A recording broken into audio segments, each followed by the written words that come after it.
Praise the Lord. இயேசுவின் ரத்தம் ஜெயம். தினமும் இயேசு நிகழ்ச்சிக்கு உங்களை கர்த்தராகிய இயேசு கிறிஸ்துவின் நாமத்தில் வரவேற்கிறேன். செய்தியின் தலைப்பு, நீங்கள் வேண்டிக் கொண்டது உங்களை தேடி வருகிறது. ஆதார வசனம் 1 யோவான் 5:14-15.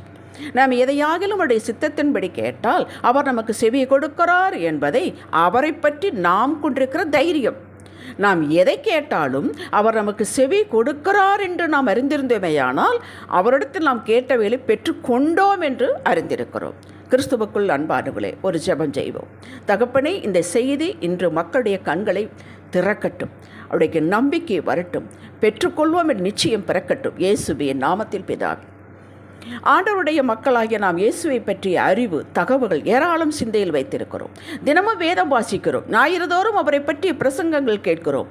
இதுபோன்ற செய்திகளையும் கேட்கிறோம். ஆரம்பத்தில் இப்படி வேதம் வாசிக்க வேண்டும் என்று நம்மை கட்டாயப்படுத்தி அதை ஒழுங்காக நினைத்து வாசிக்க சொல்லி இருந்தாலும் பின் போக போக நம்மால் வேதம் வாசிக்காமல் சாப்பிட முடியாதபடி நம்மோடு கலந்து விட்டது இந்த பழக்கம். அதே போல்தான் ஜெபம் செய்வது, ஸ்தோத்திரம் செய்வது, துதிப்பது முதலில் கட்டாயப்படுத்தப்பட்டாலும் நாளடைவில் இது நம்முடைய மூச்சாகி விட்டது. ஒரு பழக்கம் வழக்கத்திற்கு கொண்டு வர இப்படி செய்ய வேண்டும். எனக்கு தெரிந்த ஒரு ஊழியர் சொன்னது, நாங்கள் சிறு வயதாக இருந்த பொழுது இத்தனை அதிகாரங்கள் வாசிக்க வேண்டும், பெற்றோர்கள் கண் முன்னால், பின் 2 or 3 வசனங்கள் மனப்பாடமாக ஒப்புவிக்க வேண்டும்.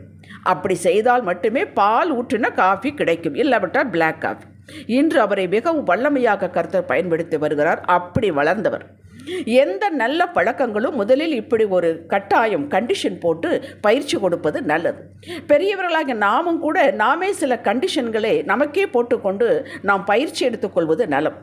யார் மூலமாகவோ யாரிடமிருந்தோ இப்படி நல்ல பயிற்சிகளை எடுக்கிறோம். முறையாக வகுத்த முறைப்படி நாம் அதை செய்கிறோம். சில காரியங்கள் பயிற்சி எடுத்தாலும் இப்படியே நன்றாக இருந்தாலும் வாழ்க்கையில் எந்த செழிப்பும் இல்லை, ஆரோக்கியம் இல்லை, சமாதானம் இல்லை. அது ஏனுங்க? இதுதான் இன்றைய செய்தி. நாம் செய்கிற இத்தனை காரியங்களும் நாம் அவரை பற்றி அறிந்து கொள்கிறோம். தகவல்களை சேகரித்து வைத்திருக்கிறோம். இது ஏற்று சுரக்காயிங்க. இந்த நிலையிலிருந்து அடுத்த ஹையர் லெவலுக்கு நாம் போக வேண்டும். அது சற்று கடினம் என்று விட்டு விடுகிறோம். இந்த நிலை கட்டாயம் இருக்க வேண்டும். எது? அவரை பற்றி அறிகிற அறிவு. அடுத்த ஹையர் லெவல் என்ன? சேகரித்த தகவல்களை, அறிவை, வாக்குகளை தியானிக்க வேண்டும். மாடு அசை போடுவது போல திரும்ப அந்த வாக்கியத்தை படித்த கேட்ட சாட்சிகளை கேட்க வேண்டும், தியானிக்க வேண்டும். தியானித்து அவரது உறவில் நாட்டம் வேண்டும். நீங்கள் தியானிக்கும் பொழுது அது நாட்டமாக மாறும், வாஞ்சையாக மாறும்.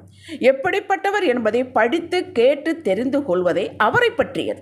எப்படிப்பட்டவர் என்பதை அறிந்து கொண்டோமோ அப்படியாகவே அவர் நம் வாழ்வில் இடைபெற வேண்டும். இதுதான் அவரை அறிதல். அவரை பற்றிய அறிதல் என்பது தகவல்கள். அவரை அறிவது என்பது உறவில் நமக்கு எப்படி இருந்தார், வாழ்க்கையில் எப்படி இடைப்பட்டார் என்பதாகும். இடைப்பட்டாரா? யோசிக்க வேண்டும். இடைபட அவரை அனுமதிக்க வேண்டும். இந்த அவரை அறிதல் என்பது உறவில் நிலைத்திருத்தல், சிக்ஷையை ஏற்றுக்கொண்டு இது அவசியம்தான் என்பதை எடுத்துக்கொள்ளுதல், காத்திருக்க கற்றுக்கொள்ளுதல், அவரது நேரத்திற்கு காத்திருத்தல், ஆவியானவர் உணர்த்துதலுக்கு கீழ்ப்படிந்து நடத்தல், நமது மனமும் மாமிசமும் முந்திரி கொட்டை போல் முன்னால் வருவதை பின்னுக்கு தள்ளி தேவ ஆலோசனை எடுத்து நடத்தல்.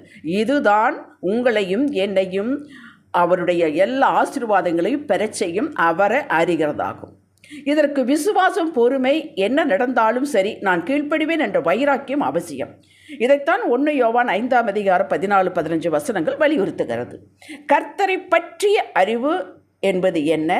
நாம் ஜெபத்தை கேட்கிறார், விண்ணப்பத்தை அங்கீகரிக்கிறார், ஒருவரையும் அவரிடம் ஒருவரை புறம்பே தள்ளுவது, இதெல்லாம் அவரை பற்றிய அறிவு. கேட்கிறார் என்றால் பதில் கொடுத்து விட்டார் என்பதாகும். நான் பெற்றுக்கொண்டேன் நிச்சயம் இருதயத்தில் வர வேண்டும். இதற்கு விசுவாசம் ஆணிவேர். பெற்றுக்கொண்டேன் என்கிறாயே, எங்கே கண் பார்க்க ஒன்றை காணோமே என்றால் நான் பெற்றுக்கொண்டேன். என்னுடைய ஆவிக்குரிய மண்டலத்தில் இது நடந்து விட்டது. நான் அவருடைய நேரத்திற்கு காத்திருக்கிறேன். இந்த காலகட்டத்தில் ஆவியின் கனிகளில் ஒன்றான பொறுமையை காட்டுவேன். பெற்றுக்கொண்டேன் என்ற நிச்சயம் ஆவியானவர் கொடுத்து விட்டார். ஆகவே ஆவியின் கனிகளில் ஒன்றான சமாதான சந்தோஷத்தை வெளிப்படுத்துவேன் என்பதாகும். இதுதான் அவரை அறிதலாகும். அவரை அறிதல் என்பது உறவு. திரும்பவும் சொல்லுகிறேன், அது உறவு. இந்த நிலையில் உள்ளவர்கள் அதிகம் பேச மாட்டார்கள், நெகட்டிவாகவே பேச மாட்டார்கள். அவர்கள் எப்பொழுதும் தேவ கட்டளைக்கு தங்களை முழுவதும் அர்ப்பணித்து தெய்வ பயத்தோடு வாழ்வார்கள். இந்த உறவில் நிற்பது, வாழ்வது எளிது. இவர்களை எந்த சூழ்நிலையோ மனிதர்களின் பயமுறுத்தலோ கண்கள் காண தடை போட்டாலும் பயப்பட மாட்டார்கள். எது? அவரை அறிகிற அறிவில் இருப்பவர்கள். அவர்களுக்கு தெரியும் என்ன தடைகளையும் கர்த்தர் நீக்குவார். மலைகள் போல கொண்டு வந்தாலும் அதை சடுதியாக பெயர்த்து போட்டு விடுவார், புரட்டி போட்டு விடுவார் என்றும். தாவீதுக்கு நடந்தது எனக்கும் நடக்கும் என்பது உறுதியாக இருப்பவர்கள். இதுதான் அவரை அறிதல். இது தேவனோடு உள்ள ஆழ்ந்த அமைதியான உறவுங்க. சரிங்க, இது எப்படி அடைவது? இதற்கு முதல் படி அவரை பற்றிய அறிவு வேண்டும். முதல் சொன்னது நான் முதலில் குறிப்பிட்டபடி பெண் அவரோடு நல்ல உறவில் ஐக்கியத்தில் இருப்போருக்கு ஒருவருக்கு ஒரு காலத்தில் செய்தது உண்டானால் அது வேதத்தில் எழுதி வைக்கப்பட்டிருக்கிறதே, ஏன் எனக்கு செய்ய மாட்டார் என்ற நிச்சயம் வரும். இதை மனதில் படமாக காண்கிறார்கள். யார்? அவரை அறிகிறவர்கள், உறவில் இருப்பவர்கள். பிக்சரைஸ் பண்ணி பார்க்கிறார்கள். யோபு சகலத்தையும் இழந்தான். யோபு தேவனோடு நல்ல உறவில் இருந்தான். ஆகவே இப்படி அறிக்கை செய்தான், நான் என் நியாயாதிபதியிடத்தில் இரக்கத்துக்கு கெஞ்சுவேன். யோபு 9:15. என் மீட்பர் உயிரோடு இருக்கிறார், அவரை நானே பார்ப்பேன். யோபு 19:25-27. அவரை என்னை சோதித்தவே நான் பொன்னாக விளங்குவேன். யோபு 23:10. விளங்கினானே.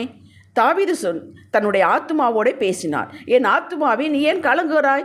எனக்குள் தீயங்குகிறாய். ஏன் எனக்குள் தீயங்குகிறாய்? தேவனை நோக்கி காத்திரு. சங்கீதம் 42:5-11. என் தேவனாலே ஒரு மதிலை தாண்டுவேன், ஒரு சேனைக்குள் பாய்ந்து செல்வேன் என்றான். நான் நம்புகிறது அவராலே வரும் என்று சொன்னான். நான் ஜீவனோர் தேசத்தில் நடப்பேன் என்றான். நடந்ததே இல்லைங்களா? எல்லாம் நடந்தது. ஆடு மேய்த்தவன் அரசனானான். அடுத்த 2வது ஸ்டேஜ் உங்களது விசுவாசம், பொறுமை, ரிலாக்ஸ் ஆகுது. என்ன நடந்தாலும் சரி கூலாக இருப்பது, அறிக்கை செய்தல், காத்திருக்கும் போது மகிழ்ச்சியாக காத்திருத்தல், இவைகளெல்லாம் அவரோடு உள்ள உறவின் அடிப்படையில் நிகழ்கிறது. இது அடையாளம். நிச்சயம் நீங்கள் ஜெபித்ததை அனைத்து பெற்றுக்கொள்வீர்கள். லாஜிக் பார்க்காதீர்கள். இத்தனை வயது ஆனவன் நடக்குமா? யாருக்காவது இப்படி நடந்தது உண்டா என்று மனதில் கேட்டுக்கொண்டு சோர்ந்து போய் விட்டுவிடாதீர்கள். செங்கடை பிளந்தது உண்டானால் எனக்கு நடக்கும் என்று சொல்லுங்கள். ஆபிரகாமுக்கு 100 வயது சாராளின் கற்பம் செத்து குழந்தை பிறந்தது உண்டானால் உண்டே, அது எனக்கு நடக்கும் என்று சொல்லுங்கள். யோபை இழந்ததையெல்லாம் ரெட்டத்தனையாக பெற்றானே, அப்படியான எனக்கு நான் இழந்ததையெல்லாம் பெறுவேன் என்று சொல்லுங்கள். ப்ராசஸ் உங்களுக்கு தெரியாது, ஆனால் ரிசல்ட் உங்களுக்கு தெரியும் என்று சொல்லுங்கள். நீங்களே சொல்லிக் கொள்ளுங்கள். வாய்விட்டு கர்த்தரிடம் அறிக்கை செய்யுங்கள். இதற்கெல்லாம் ஒரு துணிச்சல் வேணுமுங்க. தைரியமாக இருங்கள். நீங்கள் வேண்டிக் கொண்டதற்கு மேலாக அத்தனையும் பெறுவீர்கள். ஹல்லேலூயா. ஜெபிக்கலாம். தகப்பனே, உம்மை பற்றி அறிந்து கொள்வதில் இனி அதிக சிரத்தை எடுப்பேன், பயிற்சி எடுப்பேன், வழக்கமாக்கி கொள்வேன். உங்கள் உறவிலே நிலைத்திருப்பேன். என்ன எல்லாம் உங்களை பற்றி அறிந்திருக்கிறோனோ அத்தனை என் வாழ்விலே அப்படியாகவே இருப்பேன் என்று நான் அறிக்கை செய்கிறேன். இயேசுவின் நாமத்தில் பிதாவே, ஆமேன். ஹல்லேலூயா.